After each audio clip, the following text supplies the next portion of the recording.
Esmaga a lenha, rojão, traz a lenha pro fogão, vem fazer armação. Hola, hola, bienvenidos todos a un nuevo capítulo de nuestro podcast, No Sé Historia. Mi nombre es María José. Y mi nombre es Natalia. Me alegra estar nuevamente aquí con todos ustedes contándoles un poquito de la historia brasileña. Así que mejor iniciemos con todo el tema de hoy. Así es, Nata. ¿Qué opinas si comenzamos con la cultura brasileña, ya que es una de las más enriquecedoras del mundo y siento que tiene grandes tradiciones a resaltar? Nata, ¿tú qué sabes de ella? La verdad no mucho, Majo, solamente lo actual. Cuéntame más bien tú qué sabes de ella. Pues no es que sea la más dura en la cultura, pero lo que sé es porque en verdad el arte en general siempre me ha llamado muchísimo la atención. Por ejemplo, ¿sabías que los estilos como la samba, la lambada, entre otros, vienen por parte de estilos importados como el hip hop y el rock? Wow, en serio, la verdad no tenía ni idea. Pero lo único que sí sé de esta cultura es que el cine fue uno de los más desarrollados en Iberoamérica y que también hubo películas como Límite en 1931 y como Orfeo Negro en 1959 que obtuvieron un reconocimiento internacional. Y todo esto fue por su trama, por la producción y otros aspectos más, porque la verdad es que son muy buenas.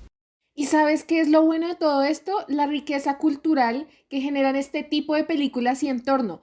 Fíjate, la riqueza en idiomas como el portugués, el español, además de la variada religión entre Sao Paulo y Río de Janeiro, con la población judía y el espiritismo. Pero Nata, ahora tú cuéntame de la política en el siglo. Claro que sí, Mago. Te contaré muchos datos acerca de la política que había en esa época.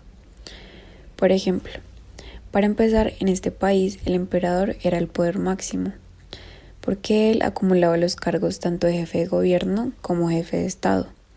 Pero esto solamente fue hasta la década de 1840, porque después de esto, el emperador ya no poseía sus dos poderes, sino solamente era un moderador. Además, te cuento que el poder ejecutivo quedaba a cargo del presidente del Consejo de Ministros, que asimismo era elegido por el emperador. Entiendo perfectamente lo que me cuentas. Qué distinto era como es ahora.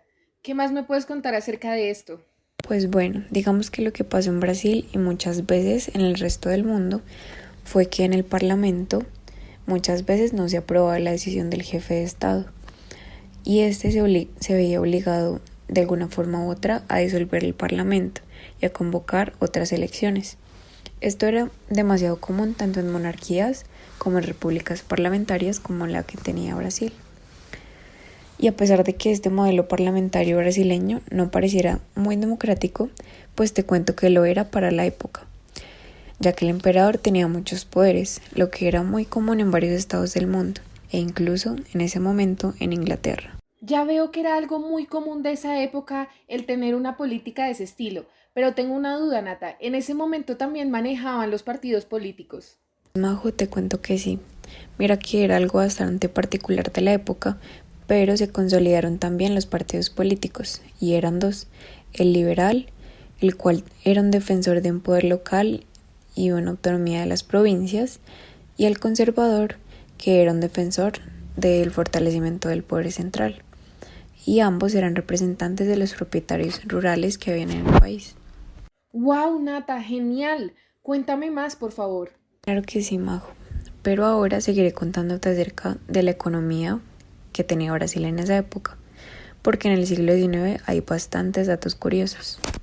Bueno, empezaré contándote que la economía del Imperio de Brasil en ese entonces se centraba en la exportación de materias primas, más exactamente cuando el país se independiza en 1822. Pero entonces el mercado interno que ellos tenían era muy pequeño, porque tenían una falta de crédito muy grande y la autosostenibilidad de las ciudades era casi incompleta, ya que los pueblos y las granjas eran los que se dedicaban a la producción de los alimentos y a los sectores de la ganadería y la agricultura. Pero entonces, después de esto, durante la primera mitad del siglo XIX, el gobierno imperial realiza una inversión de mejora. Entonces, esta inversión ellos se la hacen a las carreteras y al mismo tiempo al sistema de puertos. Entonces, lo que esto produce es facilitar un mejor intercambio comercial y una comunicación entre las regiones distantes del país. Y así es como se forma el comercio internacional. ¡Wow! ¿Cómo eran las cosas en aquellos tiempos? Y digamos, en ese momento, ¿qué usaban ellos para pagar? ¿Cuál era su moneda? Majo, te cuento que la unidad monetaria en el Imperio de Brasil y hasta 1942 era el reis real y era un nombre derivado del real en portugués, pero por lo general se llamaba mil reisi.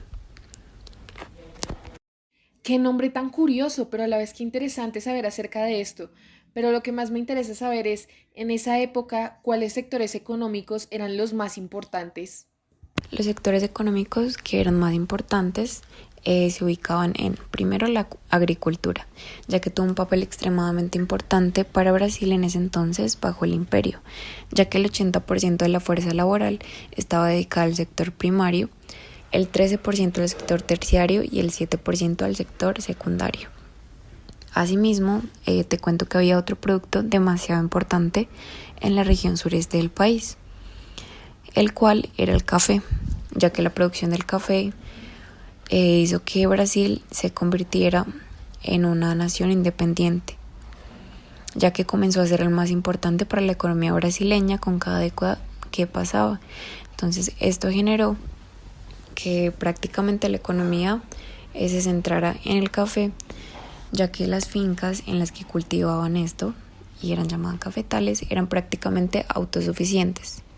Pero asimismo no producían únicamente café, sino también alimentos y ropa para los esclavos. Wow, Nat, sabes bastante información, me asombra, muy importante todo lo que mencionas. Finalmente quiero tocar un poco el tema social en Brasil, ya que es conocido por ser latifundista, esclavista y monoproductor, que estaba claramente condicionado por el mercado europeo, caracterizado por utilizar alta tecnología, además de su base financiera y comercio, aumentando así la producción de carácter extensivo. Pero ojo, esto generando devastadores sucesos con un desequilibrio ecológico, que quería decir que ingresaban de manera violenta a regiones de producción y caza de territorios indígenas, transmitiendo así nuevas enfermedades y aumentando la tasa de mortalidad en esta población en Brasil.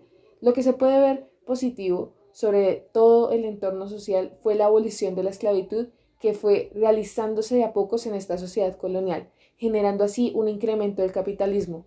¿Qué te parece eso, Nat? Majo, la verdad, muy impactante todo. Pero ¿sabes qué es lo bueno de todo esto? Que hay una excelente reflexión, ya que hoy en día todo cambió profundamente, teniendo una abismal evolución en todos los aspectos. Y con esta reflexión llegamos al final de este capítulo de nuestro podcast.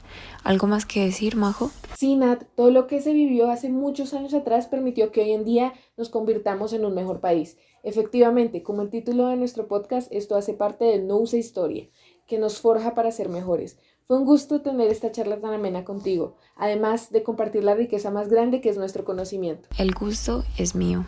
Y finalmente no se les olvide seguirnos en todas nuestras redes sociales como Facebook, Instagram y Twitter. Aparecemos como No Usa Historia Oficial en todas ellas. No siendo más, que nos vemos en un siguiente capítulo. Chao, chao.